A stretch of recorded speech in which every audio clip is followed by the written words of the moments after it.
तो स्टूडेंट्स, कैसे आप सब? आई होप आप सब ठीक होंगे। आज हम स्टार्ट करने वाले हैं एक नया चैप्टर।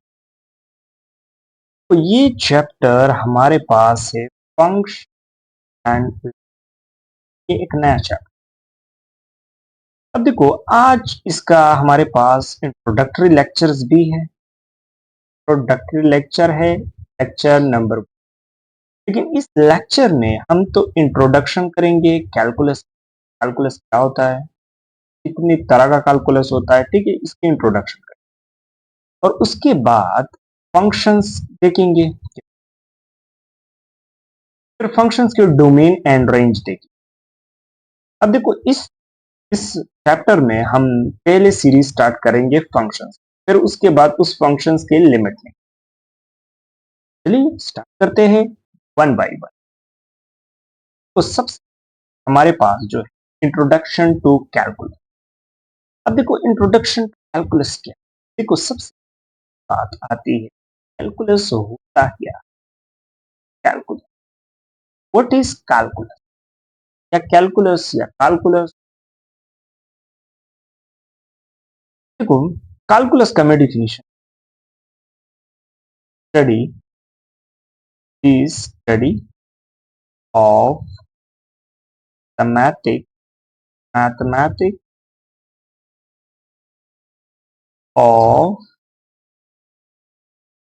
जब हम मैथमेटिक्स ऑफ चेंज को स्टडी तो हम बोल कॉल्ड कॉल्ड कैलकुलस। क्या बोला जाता है? कैलकुलस। देखो, कैलकुलस, अब मैथमेटिक्स ऑफ चेंज क्या होता है? देखो, कैलकुलस हमारे पास दो तरह का वो कैलकुलस है आपने छोटे लेवल्स में पढ़ा होगा, ठीक है। वो कैलकुलस कितनी तरह का होता है? एक होता है कैलकुलस कैलकुलस और एक होता है हमारे पास एडवांस्ड कैलकुलस। दो तरह का कैलकुलस।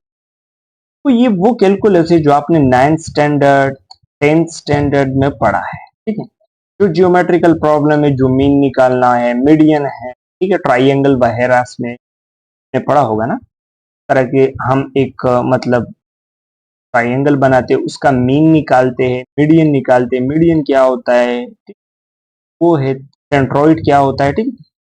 तो जो निकालते हैं उसको हम बोलते हैं प्री कैलकुलस। वो तो आपने ऑलरेडी। अभी बात करते हैं एडवांस कैलकुलस। अब इस चैप्टर में हम एडवांस कैलकुलस, और आपको पता भी हमने प्री कैलकुलस। अभी देखो, एडवांस कैलकुलस की बात हो रही है। एडवांस कैलकुलस हमारे पास क्या है? अब देखो, एडवांस कैलकुलस में हमने स्टैटिक प्रॉब्लम नहीं करना, हम यहाँ पे पढ़ेंगे डायनेमिक प्रॉब्लम। ठीक, प्रॉब्लम। अब किस तरीके से डायनेमिक? जैसा कि मैं यहाँ पे एक ग्राफ्स के आप लोग, ये मेरे पास ग्राफ है। अब ये ग्राफ को देखो, यहां से लेकर ग्राफ के अंडर जितना भी एरिया आ रहा है, ये देखो, ये सारा एरिया है। एरिया तो है। अब ये एरिया जो है, ये हमारे पास डायनेमिक है, क्योंकि देखो हर पॉइंट पे ये पॉइंट चेंज हो रहा है, एरिया चेंज हो रही है, ये स्टिक नहीं है। ये हर पॉइंट पे rate of change, rate of change फिर भी अलग बात है, वो तो हम डिफरेंशिएट। देखो, हर एक पॉइंट पे अगर देखा जाए तो टेंजेंट लाइन चेंज हो रहा है टेंजेंट लाइन। और टेंजेंट लाइन चेंज होने का मतलब है कि हर एक पॉइंट पे इसका क्या चेंज हो? स्लोप। Slope change. स्लोप क्या है? स्लोप तो इस बात है कि चेंज इन वाई डिवाइड, ये तो कोऑर्डिनेट ज्योमेट्री, तो वो तो एक अलग बात है। लेकिन यहाँ पे हम डिराइवेटिव, जैसा कि मैं लिखूं dy, अब ये क्या है हमारे पास? ये हमारे स्लोप, जो स्लोप का डेफिनेशन। तो हर एक पॉइंट पे ये स्लोप, तो मतलब ये क्या है, डायनेमिक प्रॉब्लम। अब मैथमेटिक्स ऑफ चेंज अभी आ गया है, मैथमेटिक्स ऑफ, अब देखो, तो है एक डायनेमिक प्रॉब्लम और इसका मैथमेटिक्स भी चेंज। मैथमेटिक्स का मतलब है कि इसके स्लोप्स, बाकी जो प्रॉब्लम है, इसका एरिया है, स्लोप्स है, वगैरह वगैरह, जो मैथमेटिक्स, मैथमेटिकल चीजें रिलेटेड है ना इसके साथ, वो सारी चेंज। तो जैसे जब हम मैथमेटिक्स ऑफ चेंज स्टडी करते हैं तो उसको हम बोलते हैं एडवांस कैलकुलस। तो ये हमारे पास होता है मैथमेटिक्स।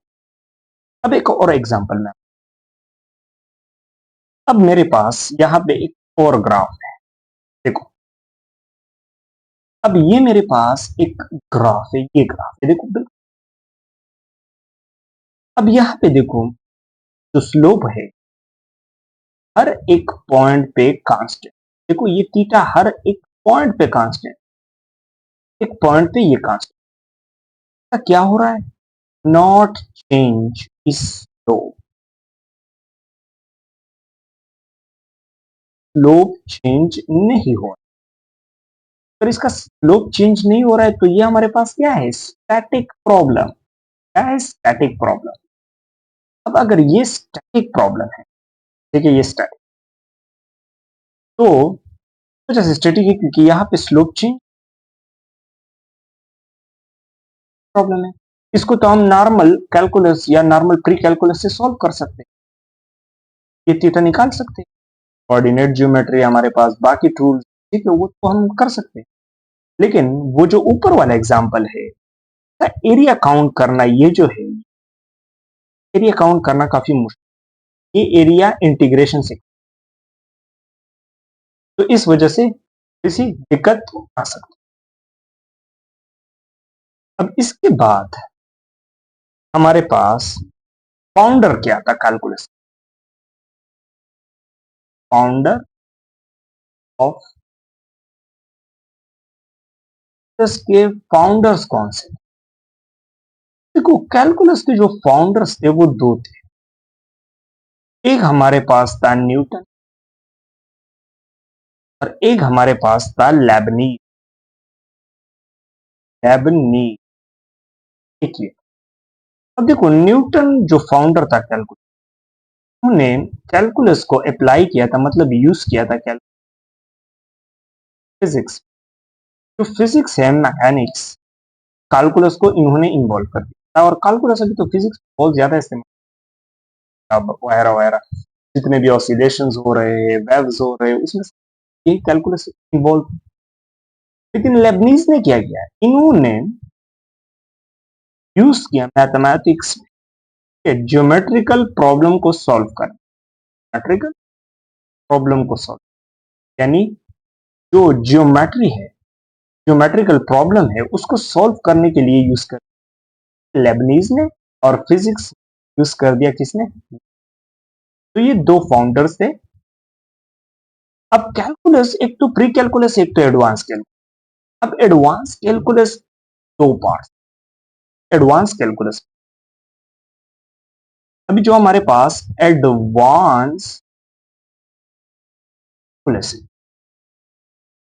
कैलकुलस, ये भी दो तरह का होता है हमारे पास, डिफरेंशियल कैलकुलस,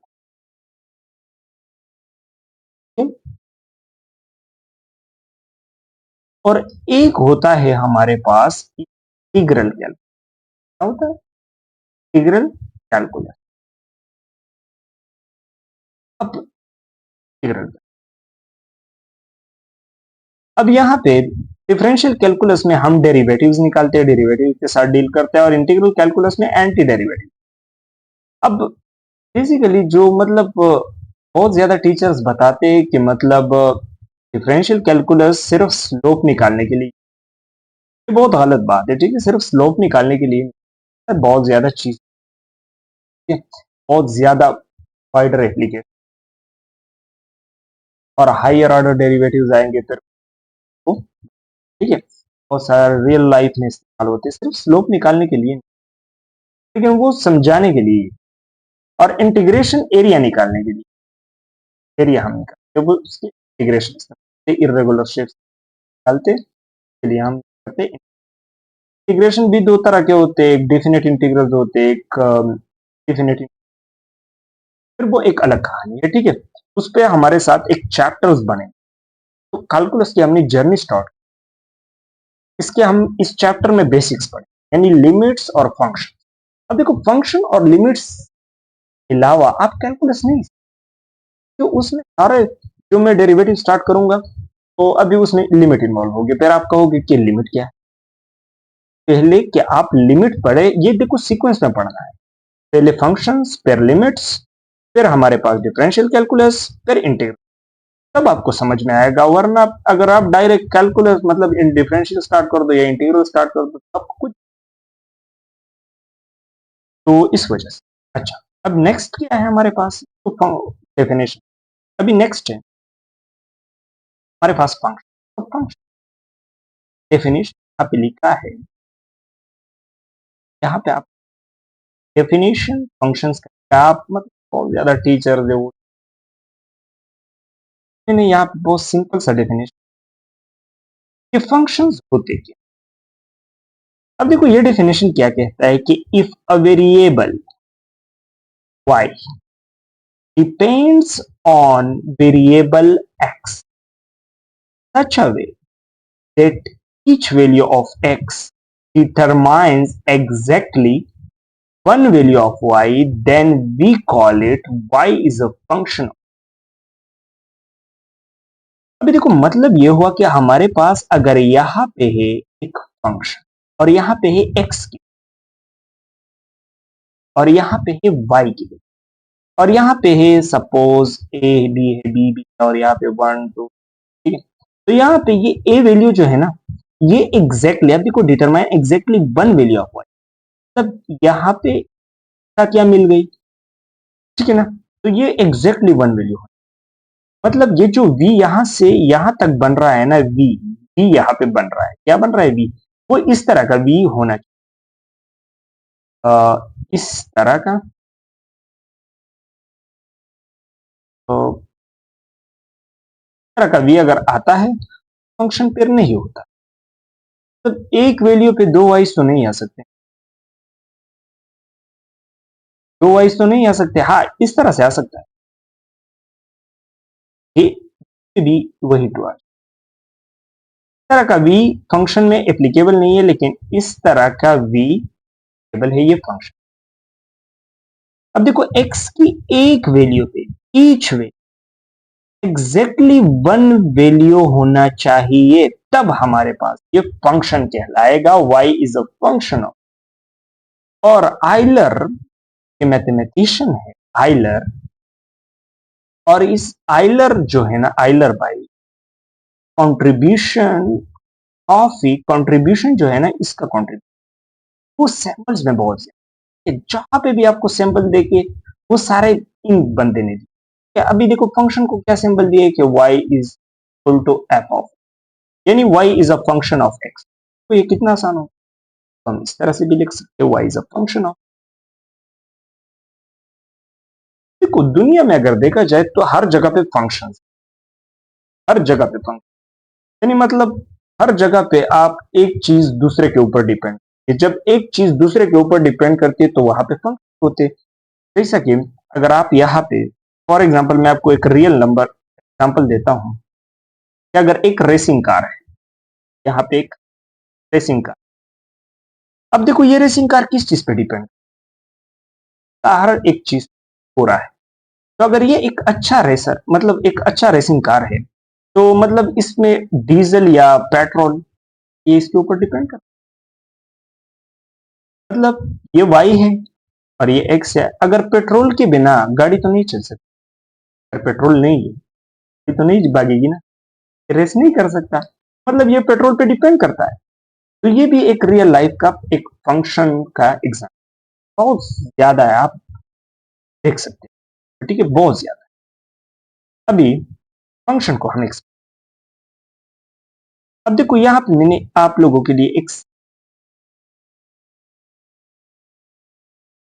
अब इसको हम क्या बोलते हैं, इसको बोलते हैं डिपेंडेंट डिपेंडेंट वेरिएबल,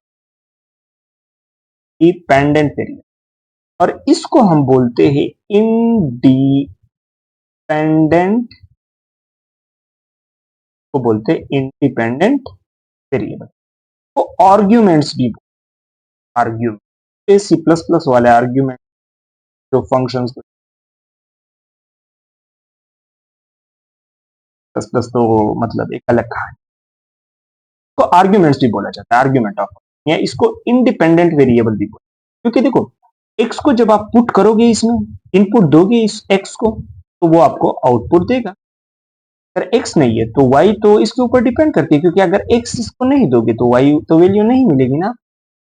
अगर एक्स की वैल्यू दोगे तो आपको वाई की वैल्यू, बस क्या है, फंक्शन।